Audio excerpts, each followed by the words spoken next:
நீங்கள் உங்கள் வாழ்க்கையில் உங்களுக்கு பிடிச்ச துறையில் ஏதாவது பண்ணி நம்ம சக்ஸஸ்ஃபுல்லாக ஆயிர மாட்டோமான்னு யோசிச்சுட்ருப்பீங்க. என்ன பண்ணால் சக்ஸஸ் ஆக முடியும்னு உங்களுக்கு நல்லாவே தெரியும். பட் நீங்கள் சக்ஸஸ் ஆகிறதுக்கு ட்ரை பண்ணுற அந்த ப்ராசஸை தடுக்கிறது உங்ககிட்ட இருக்கிற சில மோசமான ஹேபிட்னால தான் இருக்கும். ஸோ இந்த வீடியோவில் 5 ஒர்ஸ்டான ஹேபிட்ஸ் என்னன்றது தான் பார்க்க போகிறோம். வீடியோவை ஸ்கிப் பண்ணாமல் பாருங்கள். ஃபஸ்ட் ஹேபிட் என்னென்னா லோ லெவல் செல்ஃப் ரெஸ்பெக்ட். உங்களுக்கு ரொம்ப நாளாக இன்செக்யூரிட்டி இருக்குது, நான் பார்க்குறதுக்கு நல்லா இல்லை, நான் பேசுகிறது நல்லா இல்லை, மற்றவங்கள்ட்ட சரியாக கம்யூனிகேட் பண்ண முடியல, இப்படின்னு ஏதோ ஒரு டைப் ஆஃப் இன்செக்யூரிட்டி உங்கள்கிட்ட இருந்ததுன்னா அதை எப்போ இருந்தாலும் நீங்கள் சரி பண்ணி தான் ஆகணும். சரி, எக்ஸாம்பிள், உங்களுக்கு ஒரு பொண்ணை பிடிச்சிருக்கு, அவங்ககிட்ட நீங்கள் பேச போகிறீங்க, அவங்க உங்களை ரிஜெக்ட் பண்ணிட்டாங்கன்னா அந்த இடத்துல நீங்கள் மூவ் பண்ணி போயிடணும். அதை விட்டுட்டு நீங்கள் மறுபடியும் அவங்ககிட்ட பேசுகிறீங்கன்னா நீங்கள் ஒவ்வொரு தடவை பேச ட்ரை பண்ணும்போது உங்களோட செல்ஃப் ரெஸ்பெக்டோட லெவல் கீழே போய்கிட்டே தான் இருக்கும். இது உங்களை வீக் மென்டாலிட்டியோட தான் வச்சுருக்கோம். ஸோ இதை அவாய்ட் பண்ணிடுங்க. எப்போவுமே செல்ஃப் ரெஸ்பெக்டோட லெவல் ஹையாக தான் இருக்கணும். நெக்ஸ்ட்டு என்னென்னா ஸ்டாப் ப்ரோக்ராஸ்டினேஷன்.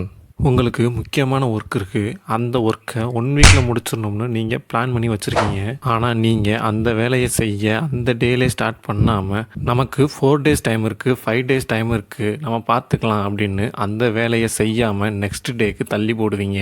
இல்லைன்னா அந்த மூவி பார்த்ததுக்கப்புறம் நான் ஸ்டார்ட் பண்ணிக்கிறேன், இல்லைன்னா சாப்பிட்டதுக்கப்புறம் நான் ஸ்டார்ட் பண்ணிக்கிறேன்னு இப்படி தள்ளி போட்டுக்கிட்டே வந்துட்டு லாஸ்ட் டே அந்த வேலையை அறக்க பறக்க செஞ்சு முடிப்பீங்க.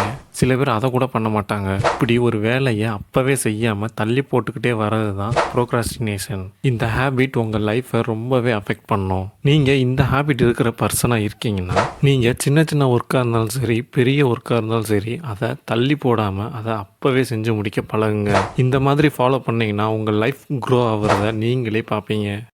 நெக்ஸ்ட்டு என்னென்னா டோபமைன் அடிக்ஷன். டோபமைன்றது ஒரு வகையான ஹார்மோன். இந்த டோபமைன் ஹார்மோனை தான் குட் ஃபீல் ஹார்மோன்னு சொல்லுவாங்க. இந்த டோபமைன் ரிலீஸ் ஆகிறதுனால என்ன ஆகும்னா ஒரு சாட்டிஸ்ஃபேக்ஷனான ஒரு ஃபீலிங்ஸை அது உண்டாக்கும். இந்த ஃபீலிங்ஸ்க்கு அடிக்ட் ஆகிட்டு தான் எக்ஸ்டர்னலாக மாஸ்டர்பேஷன் பண்ணுறது மூலியமாகவும் மொபைல் யூஸ் பண்ணுறது மூலியமாகவும் டோபமைனை ரிலீஸ் பண்ணுறாங்க.